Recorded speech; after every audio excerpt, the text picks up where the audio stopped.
Hi and welcome दोस्तों। आपका बहुत बहुत स्वागत है हमारे इस वीडियो में। दोस्तों आज के हमारे इस वीडियो का टॉपिक है how to transition non IT recruiter job to US IT recruitment job. Okay, और how to transition non IT recruiter to US IT recruiter. So कैसे आप अपनी, अगर आप as a non IT recruiter किसी भी कंपनी में काम कर रहे हैं तो आप कैसे आईटी रिक्रूटर में आप अपने प्रोफाइल को चेंज कर सकते हैं, तो इसके बारे में हम डिटेल से बात करेंगे।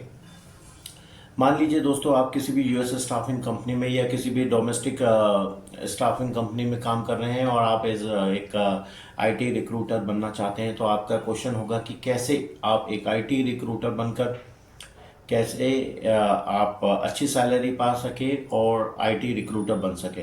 सो दोस्तों इसके बारे में हम डिटेल से बात करने वाले हैं। सो सबसे पहले दोस्तों आपको आईटी रिक्रूटमेंट जॉब के बारे में नॉलेज गेन करना है।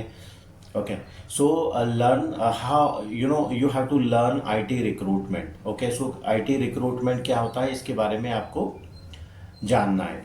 तो आपको इसमें ये जानना है कि एक आईटी रिक्रूटर कैसे काम करता है, कैसे जॉब डिस्क्रिप्शन को समझता है, बुलियन सर्च बनाता है, कैसे सोर्सिंग करता है, कैसे different different US job sites का यूज़ करता है, कैसे अदर्स सोशल मीडिया प्लेटफॉर्म का सोर्सिंग के लिए यूज़ करता है, कैसे फर्स्ट कॉन्टेक्ट ईमेल भेजता है, कैसे कैंडिडेट से बात करता है, कैसे कैंडिडेट को जॉब एक्सप्लेन करता है, कैसे कैंडिडेट को कन्विंस करता है, कैसे रेट नेगोशिएशन करता है, कैसे आरटीआर राइट टू रिप्रेजेंट भेजता है, कैसे राइट अप ईमेल लेता है, या कैसे कैंडिडेट के रेज्यूमे को क्लाइंट की नीड के अनुसार फॉर्मेट करता है। सो ये सारी जानकारी आपको पता होना चाहिए।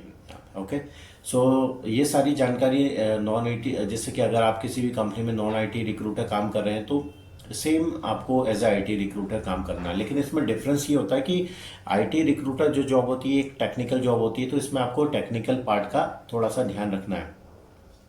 इसके अलावा आपको डिफरेंट डिफरेंट आपको ये पता करना है कि मार्केट में कौन कौन सी आईटी रिक्रूटमेंट जॉब होती है जिन पर मोस्टली यूएस आईटी रिक्रूटर काम करते हैं।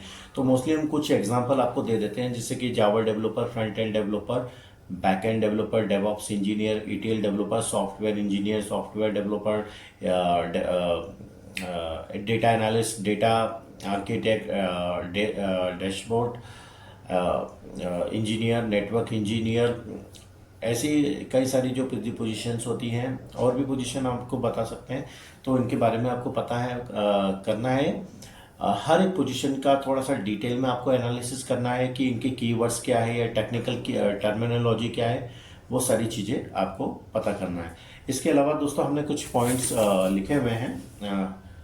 फिर इसके अलावा आपको यूएस का मार्केट समझना है। ओके, तो यूएस के मार्केट में क्या होगा कि मार्केट में कौन कौन सी जॉब है, कौन कौन से वर्क वीज़ा है जो जिन पर आपको, अगर आप एक आईटी रिक्रूटर बनते हैं तो कौन कौन से वीज़ा पे आपको काम करना पड़ेगा। तो कुछ वीज़ा जैसे कि H1B visa, H4 visa, L2 visa, OPT visa, CPT visa, EAD visa, asylum visa, US citizen, green cards holders, TN visa, they are the some common visas. Okay, तो इन वीज़ा पे आपको काम करना पड़ेगा। इसके अलावा कौन कौन सी टैक्स टर्म्स होती है जो एक आईटी रिक्रूटर जिन पर काम करता है, जैसे कि 3 तरह की मेनली टैक्स टर्म्स होती है, W2, कॉप टू कॉप और 1099। नॉन आईटी रिक्रूटमेंट में मोस्टली हम W2 पे काम करते हैं, लेकिन हम आईटी रिक्रूटमेंट में कॉप टू कॉप पे भी कर सकते हैं और 1099 पे भी काम कर सकते हैं। इसके अलावा आपकी कम्युनिकेशन स्किल्स बढ़ाना है कि आपको इंक्रीज करना है कि आपको जैसे कोई जॉब आती है, आपको असाइन होती है, आप बुलियन सर्च बना लेते हैं, सब कुछ कर लेते हैं, तो फिर आपको कैंडिडेट को कॉल करना है, कैंडिडेट से कम्युनिकेट करना है, how you can communicate properly, okay, effectively. Okay, आपको इस तरह से कम्युनिकेट करना है कि अगर कैंडिडेट नॉट इंटरेस्टेड भी रहे तो कैंडिडेट आपकी जॉब के लिए इंटरेस्टेड हो जाए। आपको इस तरह से कैंडिडेट को कम्युनिकेट करना है। तो आपको अपनी कम्युनिकेशन स्किल्स बढ़ाना है। कम्युनिकेशन स्किल्स बढ़ाने के लिए आपके पास आईटी रिक्रूटमेंट का नॉलेज होना चाहिए, क्योंकि अगर आपके पास if you have the technical product knowledge then you can explain your jobs to the candidate. इसके अलावा आपको अपनी सोर्सिंग स्किल्स बढ़ाना है। अगर कोई भी आईटी जॉब है आपके पास तो डेफिनेटली आपको as per the job description candidate source करने के लिए किसी ना किसी प्लेटफॉर्म की ज़रूरत होगी। तो कुछ कॉमन यूएस जॉब साइट्स है जैसे कि Career Builder, Dice, Monster, Indeed, Ladder, Tech, Fetch, LinkedIn. Okay, they are the common you know job platforms. Okay, job portals. इसके अलावा आपके पास एटीएस का नॉलेज होना चाहिए। एटीएस कुछ कॉमन एटीएस है जैसे जॉब डिवा, जॉब बीटे, सीपाल, बुलहॉन। ओके, सो ये इसमें क्या होता है एटीएस में, एटीएस से डिफरेंट डिफरेंट यूएस के जो जॉब साइट्स है वो इंटीग्रेट होते हैं। अगर आप जॉब डिवा का यूज़ कर रहे हैं, सीपाल का यूज़ कर रहे हैं या बुलहॉन का यूज़ कर रहे हैं, ठीक है, तो उसमें क्या होगा कि अगर आप कोई भी जॉब आपको असाइन होती है तो आप जॉब डिवा के थ्रू या सीपाल के थ्रू या बुलहॉन के थ्रू काम करते हैं, तो आप जो इंटीग्रेटेड जो जॉब साइट्स होती है उन पे अपनी जो भी आप बुलियन सर्च स्ट्रिंग बनाते हैं वो पुट करते हैं, जॉब लोकेशन आप करते हैं और सर्च करते हैं।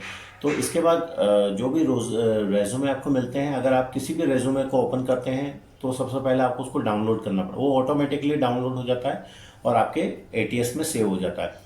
सो एटीएस क्या होता है कि एक तरह से स्टोरेज होता है, आपके रेज्यूमे का स्टोरेज होता है। ओके, तो जो भी रेज्यूमे आप खोलते हैं वो ऑटोमेटिकली आपके एटीएस में सेव हो जाता है। इसका एडवांटेज ये होता है कि आपका क्लिक सेव हो जाता है, आपको खरीदना नहीं पड़ता है। तो सबसे पहले आपका क्या काम होता है कि आपको जो भी जॉब साइट है, ठीक है, जो भी आपके एटीएस में रेज्यूमे है तो उनको चेक करना है कि आप अगर उनमें कोई ऐसा रेज्यूमे है जो आपकी जॉब के अकॉर्डिंग है तो सबसे पहले उनको कॉल करना है। अगर कोई रेज्यूमे नहीं है आपके एटीएस में तो फिर आपको जॉब साइट्स का यूज़ करना है। इसके अलावा आपके पास टेक्निकल असेसमेंट टूल्स का नॉलेज होना चाहिए। ये एक ऐसे टूल्स होते हैं जो ऑटोमेटिकली कैंडिडेट के रेज्यूमे को चेक कर लेते हैं कि दे आर मैचिंग और नॉट। इसके अलावा आपको ट्रेनिंग। ओके, सो अगर आप एक यूएस आईटी रिक्रूटर बनना चाहते हैं या आईटी रिक्रूटर बनना चाहते हैं तो आपके पास आईटी रिक्रूटमेंट की ट्रेनिंग होना चाहिए। ओके, सो ट्रेनिंग में आपको सब कुछ बताया जाता है कि कैसे एक आईटी रिक्रूटर काम करता है, कैसे बुलियन सर्च स्ट्रिंग बनाता है, या तो candidate how you can get technical knowledge. So ये सारी चीज़ें ट्रेनिंग में कवर होती है।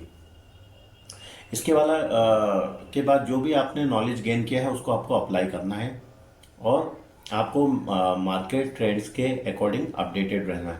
सो फ्रेंड्स, आशा करता हूँ आपको हमारा ये वीडियो पसंद आया होगा। यदि आपको हमारा ये वीडियो पसंद आया तो इस वीडियो को लाइक कीजिएगा, कमेंट कीजिएगा और अपने दोस्तों के साथ शेयर कीजिएगा।